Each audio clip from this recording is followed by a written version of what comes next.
Karena kata Muhammadiyah yang disebut dengan Ahlus Sunnah wal Jamaah itu, selagi dia masih percaya dengan rukun iman dan rukun Islam, Ahlus Sunnah wal Jamaah. Pertanyaannya, Wahabi percaya rukun Islam atau rukun iman? Kedua-duanya percaya. Berarti Ahlus Sunnah wal Jamaah atau bukan? Sejauh mereka masih percaya kepada rukun Islam dan rukun iman, kata Syekh Habsim Al-Asy'ari, itu masih Ahlus Sunnah wal Jamaah.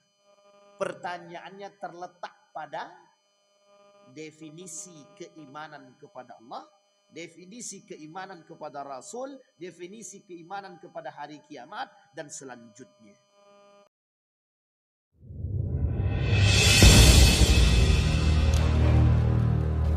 Assalamualaikum warahmatullahi wabarakatuh. Alhamdulillahi rabbil alamin. Alhamdulillahilladzi arsala rasulahu bil huda wa dinil haq liyudhhirahu 'ala ad-dini kullih. Wa kafa billahi shahida. Ashhadu an la ilaha illallah wahdahu la syarika lah. Wa ashhadu anna Muhammadan 'abduhu wa rasuluh la nabiyya ba'd. Allahumma salli wa sallim wa barik ala hadzal nabiyil karim. Allahumma salli ala Muhammad wa ala ali Muhammad fil alamin innaka Hamidum Majid. Ya ayuhan nasu ittaqu rabbakum alladzi khalaqakum min nafsin wahidah wa khalaqa minha zawjaha wa batha minhuma rijalan katsiran wa nisaa'a wattaqullaha alladzi tasaaluna bihi wal arham innallaha kana 'alaikum raqiba. Wa qala Allah ta'ala ya ayyuhalladzina amanu taqullaha wa qulu qawlan sadida yuslih lakum a'malakum wa yaghfir lakum dhunubakum wa may yuti'illaha wa rasulahu faqad faza fawzan 'azima. Puji syukur kehadirat Allah atas limpahan rahmat dengan mengucapkan alhamdulillahirabbil alamin. Bersalawat kepada Nabi dengan mengucapkan Allahumma salli ala Muhammad wa ala ali Muhammad fil alamin innaka Hamidum Majid. Bapak Ibu sekalian yang berbahagia, di maghrib ini kita bermunajat kepada Allah. Mudah-mudahan Allah limpahkan rahmat dan karunia-Nya kepada kita semua. Allah sihatkan, Allah kuatkan, Allah istiqamahkan kita.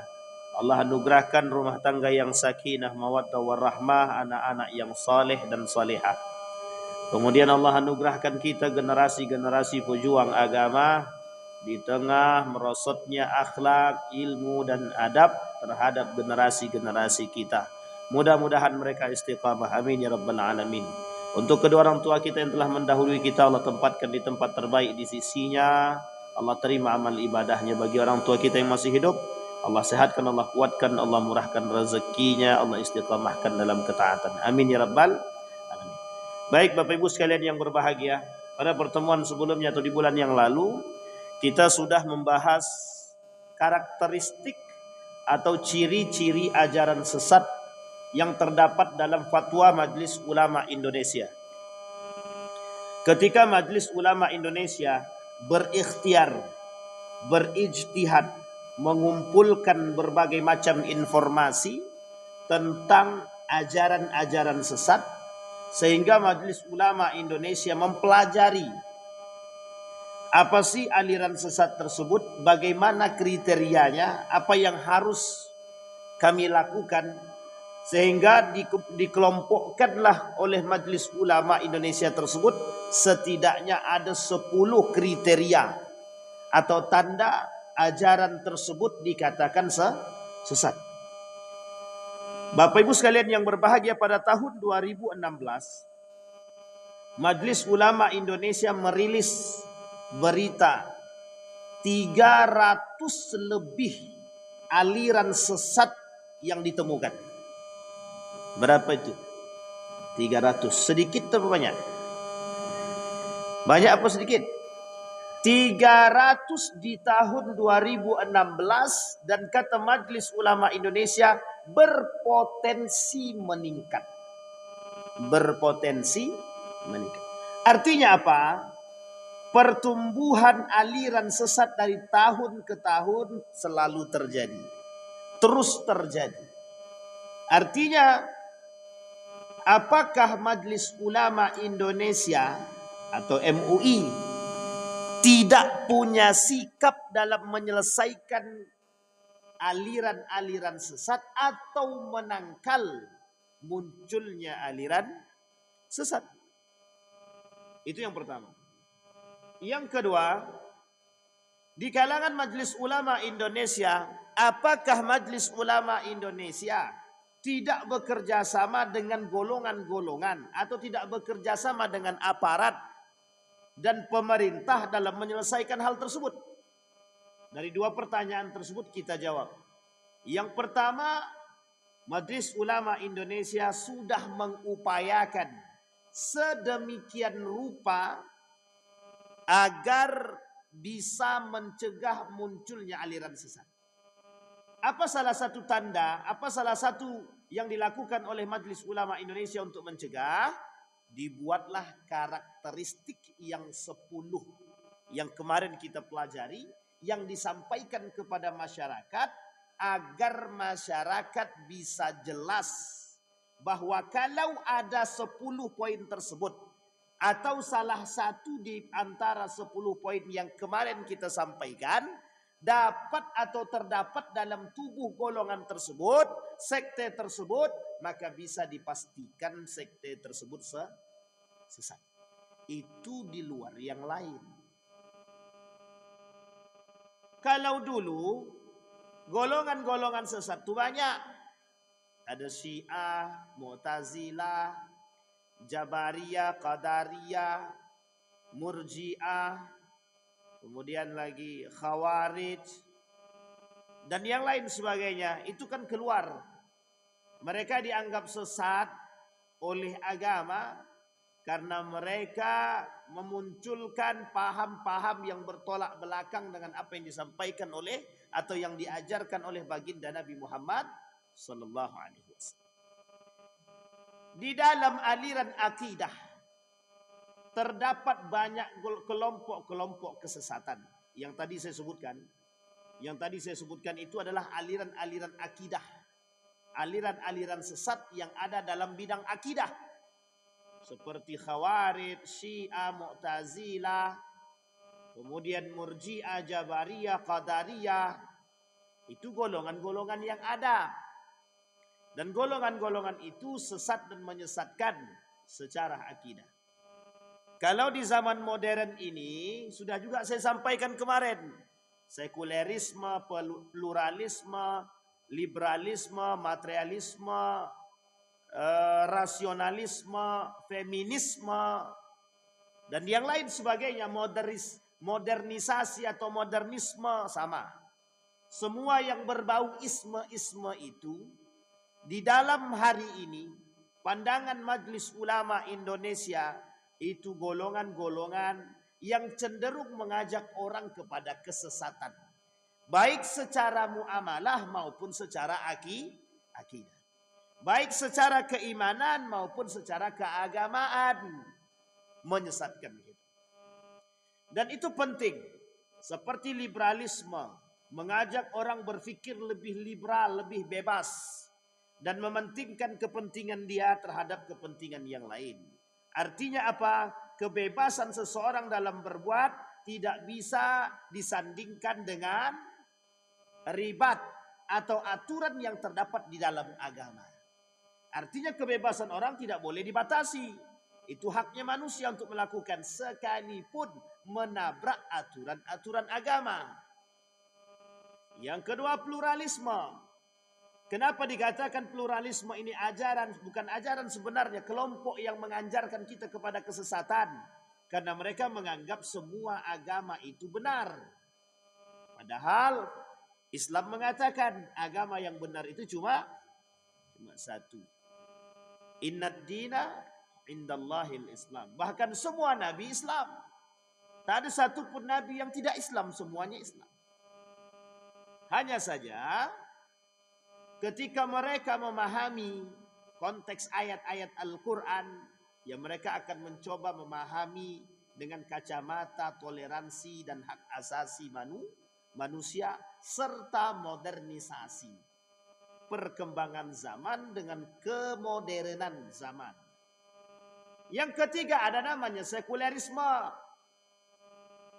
Apakah ini sesat? Dia bukan ajaran, dia bukan sekte, tapi golongan, kelompok yang menanamkan nilai-nilai sekuler kepada kita. Apa maksud nilai sekuler tersebut? Maksudnya adalah bagaimana umat muslim ini harus dipisahkan dari agama dan kehidupan. Jadi apa maksudnya? Ketika urusan-urusan kehidupan itu jangan dikait-kaitkan dengan agama. Agama doktrinal, agama itu spiritual masing-masing.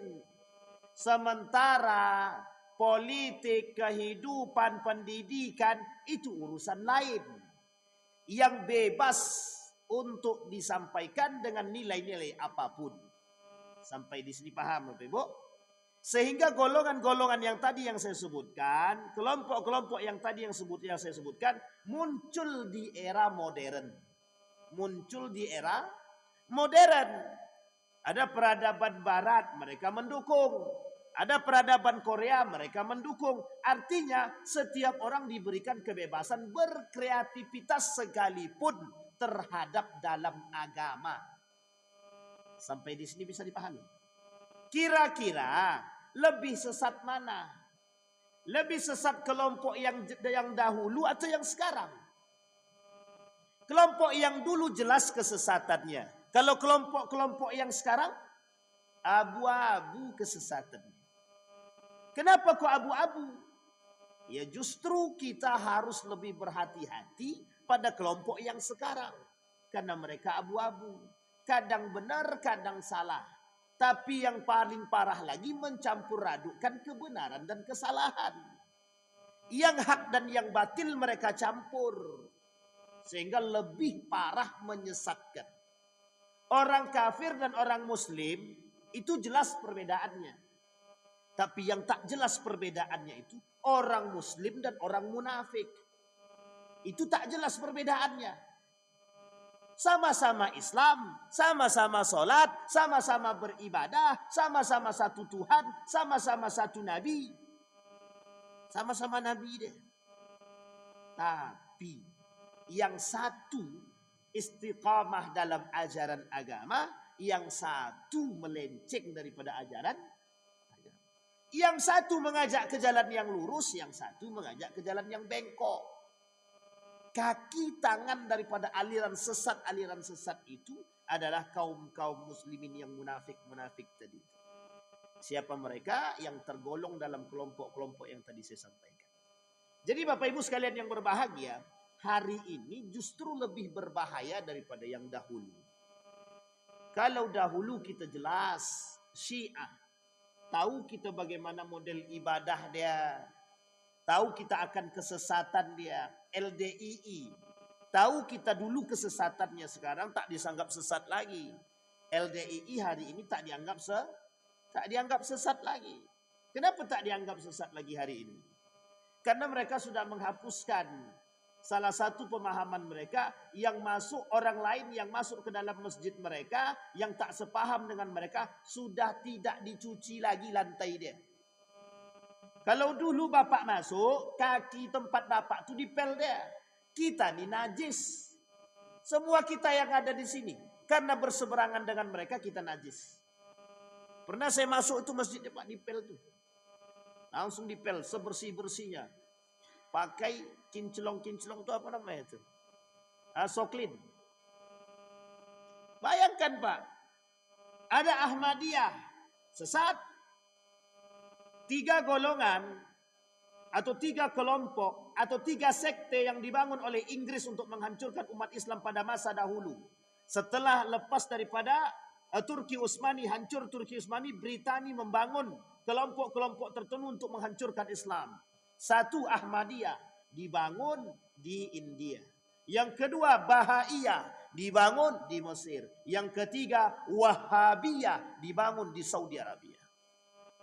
3 sekte ini, 3 kelompok ini dibangun oleh Inggris untuk menghancurkan umat Islam. Ahmadiyah sampai ke Indonesia sesat. Bahaiyah hari ini dianggap sebagai satu agama yang meresmikan Luqmanul Hakim, yang ikut dalam peresmian itu. Mungkin beliau tak meresmikan, tapi dia ikut dalam peresmian itu. Luqmanul Hakim, siapa dia? Betul, Luqmanul Hakim yang Kementerian Agama itu. Itu dia. Waktu itu. Sekarang kan beliau udah tak di situ lagi. Yang kedua, yang ketiga ada lagi namanya Wahhabiyah. Wahabi di mana munculnya? Di Saudi Arabia. Ketika pemberantasan semua orang-orang yang bermadhabkan Syafi'i, bermadhabkan Imam Abu Hanifah, habis, tak ditinggalkan sedikit pun. Termasuk yang tak sejalan dengan mereka. Hari ini Saudi Arabia anti mazhab. Apa kata mereka? We are in Saudi no mazhab. We are in Saudi no mazhab. But every one of us, setiap orang di antara kami, kata mereka, memahami bahwa hadis itu sahih yang akan menjadi aturan main kami. Tidak bisa, Pak. Kalau dibilang Saudi itu bermazhab, ulama Saudi mengatakan mereka anti mazhab. Tidak bermazhab, bukan anti mazhab, tidak bermazhab. Tidak bermazhab ini banyak definisinya. Bisa anti mazhab, bisa memang tidak berpegang teguh pada mazhab. Makanya mohon maaf, Saudi itu berpegang teguh, meskipun tidak semua ya, tapi mayoritas Saudi itu mereka hanya berpegang teguh kepada hadis-hadis sahih saja. Kalau tak sahih mereka tak mau pakai. Kalau tak sahih hadis itu tak mereka pakai. Di dalam kitab Sahih Bukhari, di dalam kitab Sahih Muslim itu tak semuanya hadisnya sahih. Tidak semuanya hadisnya sahih. Tapi orang memahami bahwa siapa Bukhari, bahwa siapa Muslim. Perbedaan kita dengan mereka mempelajari hadis Bukhari, kita tak mempelajari. Kalau kita mau mempelajari hadis Bukhari, maka Bapak Ibu sekalian yang berbahagia, perlu mempelajari hadis-hadis Bukhari itu. Bukan hanya untuk kita saja, bukan hanya untuk para da'i saja, bukan untuk para ustadz saja. Semua. Kenapa penting mempelajari hadis itu? Biar kita tahu. Makanya mohon maaf, turun sholat, kita mau sholat, mau sujud itu, mana duluan? Kepala kah? Lutut kah? Tangan kah? Mana duluan? Lutut apa tangan? Atau kepala? Kalau kepala tak ada. Yang ada cuma dua, kalau tak lutut, tangan. Kedua-duanya hadisnya sahih. Perbedaan hadisnya cuma satu. Jadi jarak antara hadis pertama dengan hadis selanjutnya itu, antara hadis tangan dengan hadis lutut itu cuma dipisahi oleh satu hadis saja. Coba bayangkan, cuma satu hadis saja. Kedua-duanya sahih. Tapi kalau seandainya kita pakai yang tangan, dianggap salah. Maaf, kalau kita pakai lutut dianggap salah. Justru mereka pakainya tangan dulu, baru lutut. Kita kan pakai lutut dulu, baru tangan. Kan begitu. Yang penting tak berkelahi suami istri dan taklah. Kedua-duanya benar. Kedua-duanya benar. Yang salah siapa yang tak sholat itu? Atau yang tak pakai ruku dan tak pakai sujud? Ada orang sholat tak pakai ruku, tak pakai sujud? Ada. Jangan salah, kelompok-kelompok sesat itu banyak. Di Jawa tuh banyak kita temukan dulu ada kelompok-kelompok yang mohon maaf sholatnya itu tidak pakai ruku dan tak pakai sujud. Berdiri aja. Itu kelompok apa namanya itu? Yang jelas kelompok sesat. Itu yang paling jelas kan. Sampai di sini paham. Nah, kembali kepada poin tadi Bapak Ibu. 3 yang dibangun oleh Britania ketika itu. 1 Wahabiyah, Ahmadiyah, Bahaiyah. Ketiga-tiganya ketika itu oleh Syekh Ramadan Al-Buti dalam satu buku yang berjudul, saya lupa judulnya, dan itu berbahasa Inggris. Kata mereka, itu sengaja dibangun untuk menghancurkan dan memecah belah umat muslim. Dan itu sengaja, bukan tidak sengaja, sengaja. Nah, Bapak Ibu sekalian yang berbahagia, dari poin ini kita sudah paham. Sehingga yang ingin kita lihat, itu dari Majelis Ulama Indonesia, kita sudah tahu. Di mana letaknya, kapan harus kita pisahkan dan lain sebagainya. Nah, sekarang kita perlu paham dulu. Coba kasih tahu kepada kita, yang disebut dengan ajaran-ajaran garis lurus. Jadi ajaran sesat sudah ya. Kriteria ajaran sesat itu oleh Majelis Ulama ada 10. Sudah kita sampaikan. Yang ngerekam aman, yang tak ngerekam, itu yang bingung gitu tuh. Bapak Ibu ada catatannya? Ada yang nulis? Yang nulis aman. Yang tak nulis? aman juga. Nah, kemudian yang ingin kita sampaikan, kalau karakter ajaran sesat sudah. Sekarang ada ciri ajaran yang disebut dengan ajaran lurus. Di dalam Al-Quran, ihdinas siratal mustaqim, siratal ladzina an'amta alaihim, ghairil maghdubi alaihim, waladdallin. Ini bacaan harian atau bukan? Bacaan harian atau bukan? Bacaan harian. Sekarang saya tanya Bapak Ibu, pernahkah kita memahami kalimat ihdinas siratal mustaqim? Tunjukilah kami jalan yang lurus, yaitu jalan orang-orang yang telah Engkau beri nikmat kepada mereka. Bukan jalan mereka yang dimurkai dan bukan pula mereka yang sesat. Oke Bapak Ibu, sampai di sini paham? Baik. Pertanyaannya adalah siapa yang dikatakan oleh Allah sesat tersebut? Satu, yang keluar dari jalur rukun iman dan rukun Islam. Oke, rukun iman dan Islam. Kita ambil contoh. Salah satu contohnya adalah Syiah. Syiah memahami bahwa Ali bin Abi Thalib adalah orang yang baik, bagus, disamakan dengan baginda Nabi Muhammad sallallahu alaihi wasallam. Sesat apa tak sesat? Ada dalam rukun Islam kita? Ada dalam rukun iman kita? Satu. Yang kedua, Syiah lagi. Mereka lebih menyamaratakan, mereka mengatakan bahwa imam yang paling maksum itu imam 12. Imam yang 12 bersama dengan baginda Nabi Muhammad sallallahu alaihi wasallam. Adakah pemahaman kita demikian? Tak ada. Baik. Adakah yang lain? Ada. Sekarang kita lihat dulu. Yang rukun imannya sama, rukun Islamnya sama, tapi kemudian terkategorikan dalam kesesatan. Kita ambil contoh. Murji'ah. Murji'ah membenarkan dosa-dosa besar itu tak masuk dalam kategori dosa besar. Bagi mereka dosa besar itu dipertanggungjawabkan personal, tergantung pada hati manusia. Paham maksud saya Bapak Ibu? Jadi gini, kalau ada orang yang melakukan dosa besar, mereka tak dimasukkan ke dalam neraka. Itu tergantung tingkat hati mereka. Kalau dia tak solat, tapi hati dia tetap beriman pada Allah, itu tak dosa besar. Dia tak solat, tapi dia tetap beriman kepada Allah, maka dia tidak tergolong kepada dosa besar. Dia berzina, tapi masih beriman kepada Allah, berarti tak masuk dalam golongan dosa besar. Ini oleh para ulama disebut dengan ajaran sesat.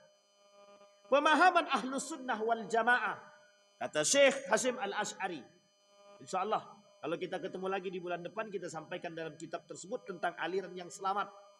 Syekh Hasyim Al-Asy'ari dalam kitabnya Risalah Ahlus Sunnah wal Jamaah. Pemahaman Ahlus Sunnah wal Jamaah bahwa orang yang tidak solat atau meninggalkan solat kafir atau kufur. Ma bainaha wa bainahu as-salat. Perbedaan antara kita dengan orang kafir, ma bainana wa bainahu as-salat. Perbedaan kita umat muslim dengan orang kafir adalah salat. Faman tarakaha faqad kafara. Barang siapa yang meninggalkannya berarti yang tak salat kafir apa tak kafir? Nah, berarti kalau besok ada yang tak salat kafir kau nih, tak boleh. Maksud dia tak kafir, tidak murtad dari Islam, tapi perbuatannya setara dengan orang kafir. Namanya kufur. Apa namanya? Baik. Jadi kalau ada orang tak sholat, dia kufur. Sama perbuatannya, nilai perbuatannya sama dengan orang kafir. Meskipun dia tak keluar daripada Islam. Oke Bapak Ibu ya? Bisa dipahami? Sama. Berzina. Dosa besar atau tak dosa besar? Dalam pandangan Ahlus Sunnah wal Jamaah, yang namanya berzina itu dosa besar. Ada kelompok Murji'ah, kata kelompok Murji'ah begini, kalau seandainya suka sama suka itu tidak zinah namanya. Nah, Mau Bapak Ibu begitu? Kalau dia suka sama suka, itu tidak zina. Kan itu parah tuh. Nikah beda agama, dosa besar atau bukan? Dosa besar karena masuk dalam kategori zina. Atau dia menentang Allah. Kata mereka, asal masih beriman, tak ada masalah. Asal masih beriman kepada Allah, tidak ada masalah. Itu dikembalikan kepada pribadi masing. Oh, ini bukan rusak lagi, ini dah rusak banget kalau begitu. Dah sampai di sini paham Bapak Ibu ya? Ini karakternya ajaran-ajaran yang sesat. Sekarang yang disebut dengan ahli ajaran-ajaran yang lurus tadi, yang sejalan dengan rukun iman dan rukun Islam.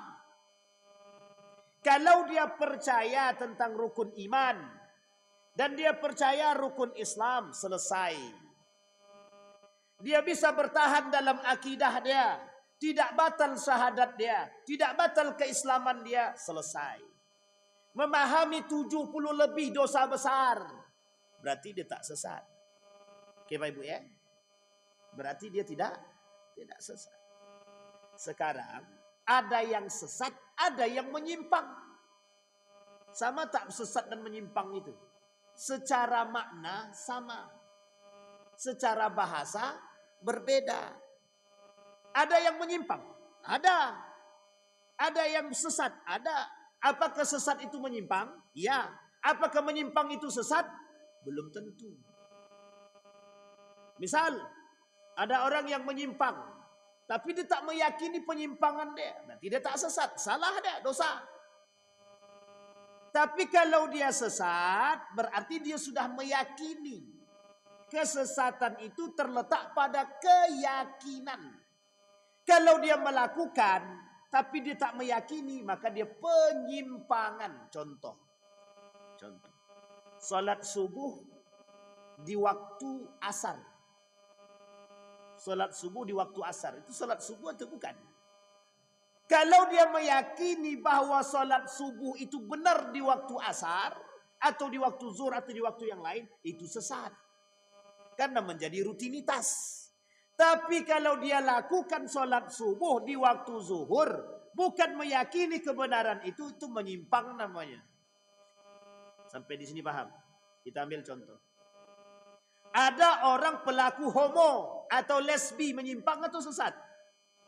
Menyimpang. Kita katakan sesat. Kalau dia meyakini bahwa itu benar, maka dia sesat. Tapi kalau dia melakukan tapi tak meyakini, penyimpangan. Sampai di sini paham? Ada orang pelaku homo, tapi dia tak meyakini bahwa homo itu benar. Tapi dia melakukan, maka itu penyimpangan namanya.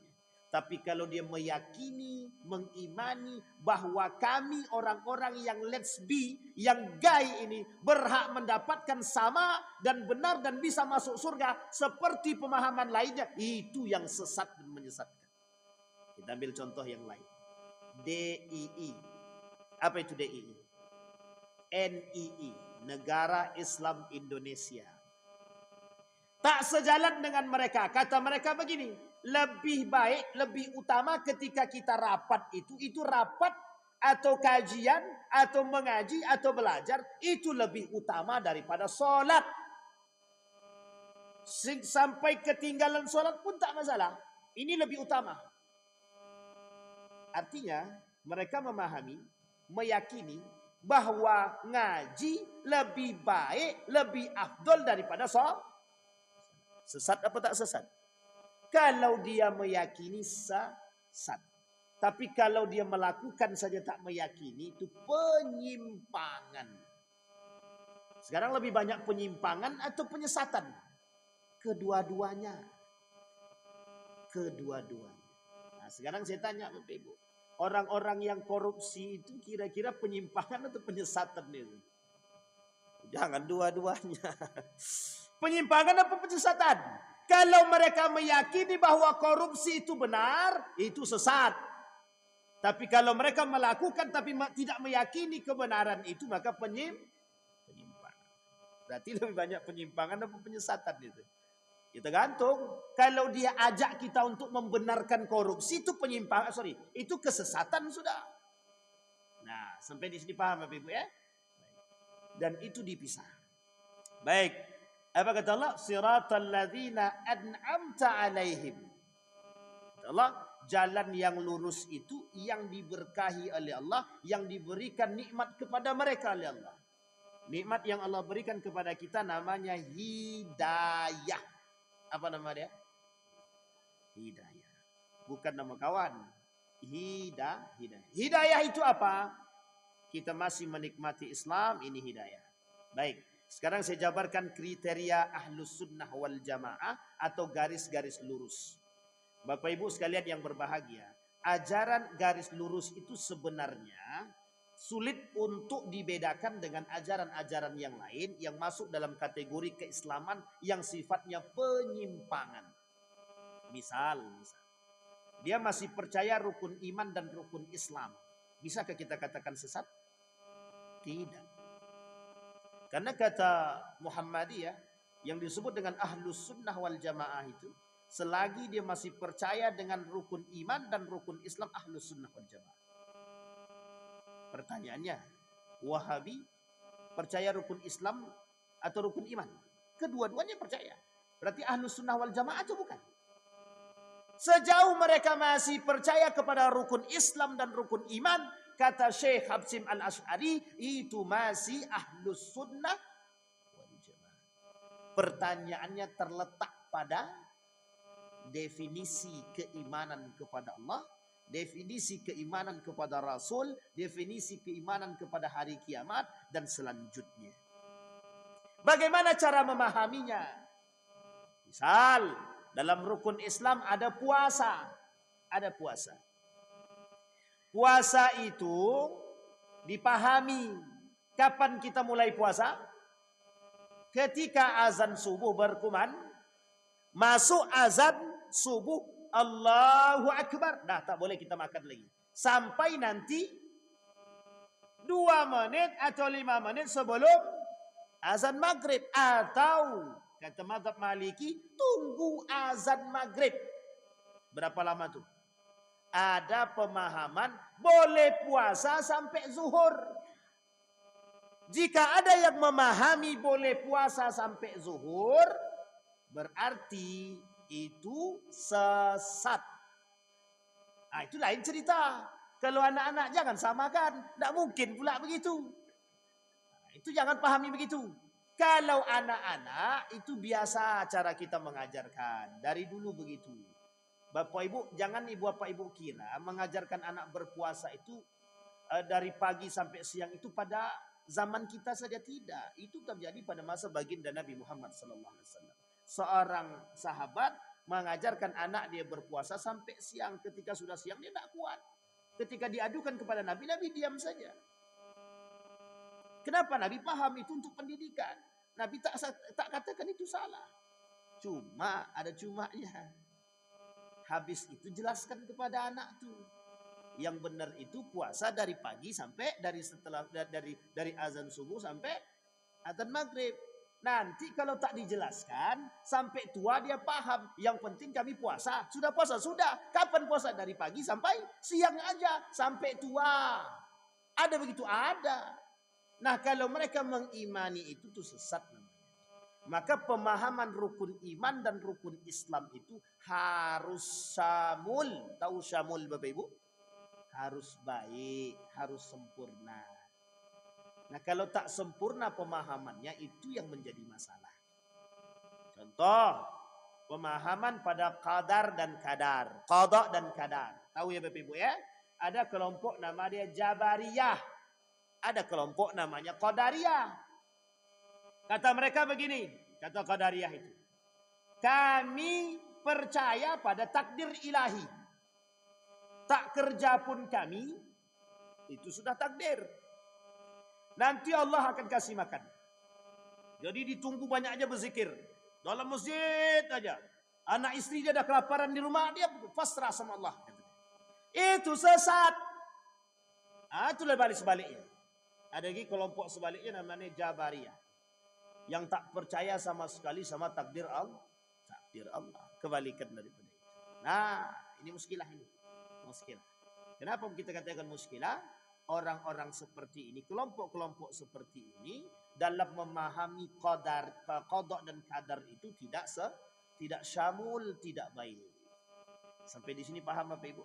Loh kok bisa? Bagaimana cara kita bisa mengerti itu syamul tak syamul, baik atau tidak baiknya Ustaz? Itulah tujuan kita mempelajari. Nah, nanti kita masuk poinnya di situ Bapak Ibu. Nah sekarang Bapak Ibu sudah paham ya, setiap orang yang mengimani rukun iman dan Islam itu adalah golongan yang baik. Kalau ada golongan lain yang kemudian percaya pada Nabi baru itu sesat. Yang bisa berbicara dengan Tuhan pakai handphone sesat. Jangan percaya kalau itu. Artinya ini dah jelas. Rukun iman, rukun Islamnya dah jelas. Tapi jangan menyesatkan. Artinya apa? Pemahaman rukun iman dan rukun Islamnya benar. Dari rukun iman, kapan waktu kita bahas itu rukun iman. Rukun Islam kalau kita ketemu lagi dengan izin Allah, kita bahas tuh. Mana yang disebut dengan rukun iman sampai akhir itu rukun iman, rukun Islam itu syamul yang seperti apa. Dia tak bisa Bapak Ibu, dia banyak yang buat-buat sekarang. Banyak yang buat-buat. Allah itu maha kuasa apa tidak? Maha kuasa. Sehingga ada orang yang bisa menggandakan uang, dia katakan itu kuasa ilahi, kata dia. Sampai di sini paham? Kalau ada yang mengimani begitu, sesat apa tak sesat? Dah tahu itu ajaran sesat. Laki-laki perempuan yang bukan mahram, kalau bersentuh salah apa tak salah? Salah. Ada kelompok, ada majlis, yang di dalam majlis tersebut, mohon maaf, yang di dalam majlis tersebut bercampur laki-laki dan perempuan. Yang memberikan kajian itu boleh mencium setiap perempuan yang ada. Oh itu enak di dia, enggak enak di kita itu. Muskilah apa tak muskilah? Kalau ada kelompok yang membolehkan menyentuh perempuan yang bukan mahram, itu mesti ajarannya sesat. Sampai di sini paham? Baik. Nah, kemudian lanjut. Apa kata Allah? Wa may yuti'illaha wa rasulahu faulaika ma'alladzina an'ama Allahu 'alaihim minan nabiyyin wasiddiqin wasyuhada wassalihin wa hasuna ulaika rafiqa. Jadi Bapak Ibu para ulama pun sebenarnya ketika mengkategorikan aliran-aliran yang lurus tadi, asal mereka memahami rukun iman dan rukun Islam dengan baik, tidak ada penyimpangan di situ, maka itu disebut dengan ajaran lurus. Tapi kalau ada penyimpangan dan penyesatan, maka itulah yang disebut dengan ajaran sesat. Sampai di sini bisa dipahami Bapak Ibu? Baik. Sekarang Bapak Ibu, bagaimana cara kita memahami dan menyikapi paham sesat? Nah, ini yang paling penting. Nanti saya kasih tahu Bapak Ibu bagaimana cara kita selamat dengan ajaran sesat dari ajaran-ajaran sesat. Kata Dr. Adyan Husaini dalam tulisan beliau. Kata beliau, ada yang harus dipahami. Apa yang harus dipahami? Yang harus dipahami pada dua kalimat dalam surat Al-Fatihah, kata dia. Yang pertama al-maghdub, yang kedua ad-dal. Orang yang dibenci oleh Allah, yang dimurkai oleh Allah, dan orang-orang yang sesat dan menyesatkan. Pahami itu dulu. Cara kita memahami, pahami itu dulu. Ketika Bapak Ibu, mohon maaf ya Bapak Ibu ya. Ketika Bapak Ibu ketemu dengan satu ajaran. Satu ajaran. Misal. Ini Bapak Ibu ketemu dengan salah seorang yang mohon maaf. Dia berpakaian yang nampaknya alim. Pakai peci, hitam, pakai celana, berjenggot dia misalkan, pakai gamis. Ya, ini penting untuk kita paham. Kemudian dia memberikan pengajian, dia memberikan ilmu dan lain sebagainya. Pahami di situ baik-baik. Lihat karakter kajian dia. Kalau karakter kajian dia lebih mohon maaf, memisahkan laki-laki dan perempuan, tidak mencampur adukkan. Ini masih aman. Oke? Sampai di sini paham Bapak Ibu? Ini pemahaman yang paling penting. Karena apa? Karena dalam ajaran kita itu tak boleh bercampur laki-laki dan perempuan, satu. Yang kedua, pahami dalam ajaran itu ketika Bapak Ibu masuk, tengok Tengok betul-betul karakter-karakter majelisnya. Adakah dalam majelis tersebut untuk menyembah selain daripada Allah? Misal. Ada di situ patung. Misalkan patung goyang misal. Ada di situ patung goyang kira-kira. Itu benar apa tak benar? Yang ketiga. Lihat ada tidak atribut-atribut yang dipakai dalam kajian-kajian tersebut. Yang mohon maaf atribut-atribut itu bukan punya mereka. Sampai di sini paham? Bukan punya ajaran Islam. Kita ambil contoh. Penyimpangan bukan kesesatan, tapi penyimpangan. Tapi kalau diyakini bisa menjadi kesesatan. Kita ambil contoh. Di Masjid Istiqlal. Berapa banyak orang yang memakai pakaian atribut? Paham ya Bapak Ibu ya? Kenapa mereka pakai? Itu kesesatan atau penyimpangan? Kedua-duanya. Kalau mereka mengimani itu sebagai hal yang benar, maka itu sesat. Tapi sebenarnya itu penyimpangan. Kenapa? Kita dipaksakan, jamaahnya dipaksakan untuk memakai begitu. Karena mereka yakin dengan yang ngisi tadi. Yang keempat. Dalam kajian tersebut diperhatikan baik-baik. Dibuka dengan bismillah. Diakhiri dengan alhamdulillah. Di dalamnya pujian kepada Allah dan Rasulnya. Maka diakhiri dengan ikhtitam bersyukur kepada Allah. Dan berdoa. Itu mesti baik. Mesti baik. Ada kosat yang di awal dengan solawat. Yang diakhiri dengan mohon maaf joget-joget. Itu penyimpangan. Penyimpangan. Saya tak katakan sesat. Tapi penyimpangan. Sampai di sini paham ya Bapak Ibu ya. Baik, kembali kepada poin tadi. Kata Dr. Adian Hussein, pahami dulu yang dimurkai oleh Allah dan kemudian yang sesat dan menyesatkan.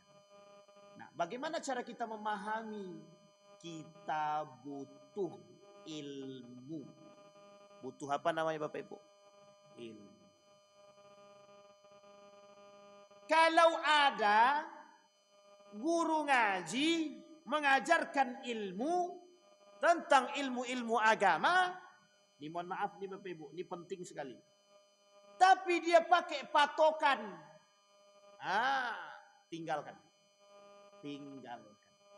Misal dipatokinnya Pak, ini bukan patok ayamnya, dipatoknya sekian. Aku mau ngajarkan ilmu di situ. Dengan catatan kalian harus bayar aku sekian. Kalau dah ketemu dengan itu sudah jelas penyimpangan. Tapi kalau dia meyakini mau mengajarkan ilmu wajib dengan begitu, sesat. Dah paham sampai sini Bapak Ibu? Ini berat Bapak Ibu. Makanya Majelis Ulama Indonesia itu ketika menyampaikan pemahaman tentang kesesatan ajaran sesat dan garis lurus itu berat Bapak Ibu. Kenapa kok berat? Karena mesti akan menyinggung orang. Dan mesti banyak yang tersinggung. Nah kalau tak tersinggung, nanti aman dia itu. Cuman kalau dia merasa, masih tersinggung dia. Tapi kalau dia melakukan tapi tak tersinggung, itu aneh tuh. Aneh itu. Sampai di sini paham ya Bapak Ibu ya. Baik. Kenapa kita katakan demikian? Bukan sedikit loh Bapak Ibu ajaran sesat itu 300. Di tahun 2016. Di tahun 2020 naik. Naiknya berapa? 50%. Coba bayangkan. Itu ajaran sesat. Hari ini Bapak Ibu, kalau kita tidak berhati-hati, kalau kita tak berhati-hati, kita yang kesusahan kelak. Anak-anak kita Pak. Anak-anak kita, generasi kita. Yang menjadi masalah. Baik. Sekarang Bapak Ibu, itu pertama memahami. Yang kedua, bagaimana cara kita menyikapi paham sesat tersebut. Nah ini penting nih. Wah, ada ajaran sesat Pak Ustadz di situ. Ayo kita, apa namanya itu? Kata MUI itu serang. Tidak bisa begitu. Kita pukul dia tak boleh. Yang paling bisa kita sikapi adalah melapor kepada Majelis Ulama Indonesia. Itu yang pertama. Yang kedua, kalau Bapak Ibu tahu dan nampak dan ragu bahwa itu antara ajaran sesat atau tidak sesat, maka ajukan kepada Majelis Ulama Indonesia melalui RT RW, lurah, camat. Ini yang kami lakukan. Dulu di salah satu daerah itu, di Sorek 1 itu ada namanya DII. Tapi dulu, nah, ketika itu diajukanlah ke lurah. Lurahnya kemudian mengatakan, Ustadz di sana ada ajaran sesat. Mereka mengajukan itu kepada Polda turun tangan. Diusirlah orang ini. Tapi kita nggak tahu sekarang bagaimana penyelesaiannya. Yang jelas di sana sudah orang-orang itu sudah diusir. Kita cara menyikapinya begitu. Yang kedua, kalau itu cara menyikapinya dengan cara yang lembut, maka Bapak Ibu harus kita memahami agama itu dengan baik. Harus kita memahami agama dengan baik agar kita tak tertipu. Kata guru saya, cara selamat daripada aliran sesat itu berilmu. Karena kalau tak berilmu mesti kena. Sekarang saya tanya Bapak Ibu, ada orang yang pandai baca Quran. Kira-kira terpesonakah kita? Bagus suaranya, tapi dia tak sholat. Sampai dia katakan begini, kami sholatnya dengan hati saja, tak pakai gerak. Tapi dia baca Quran, suaranya bagus.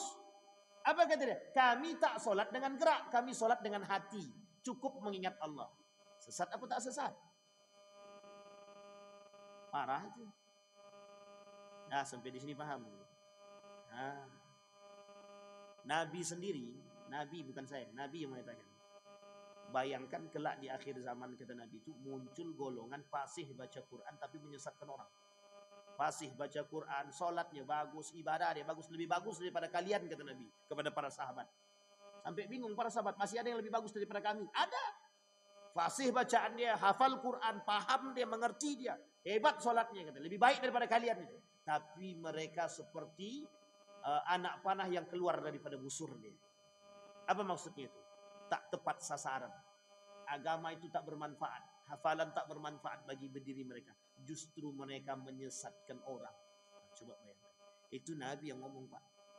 Baik. Nah, satu cara kita selamat. Satu menit lagi. Cara kita selamat daripada aliran sesat. Kita harus berilmu. Yang kedua. Harus berkelompok. Kenapa kita katakan harus berkelompok? Kalau ngaji itu Bapak Ibu harus berkelompok.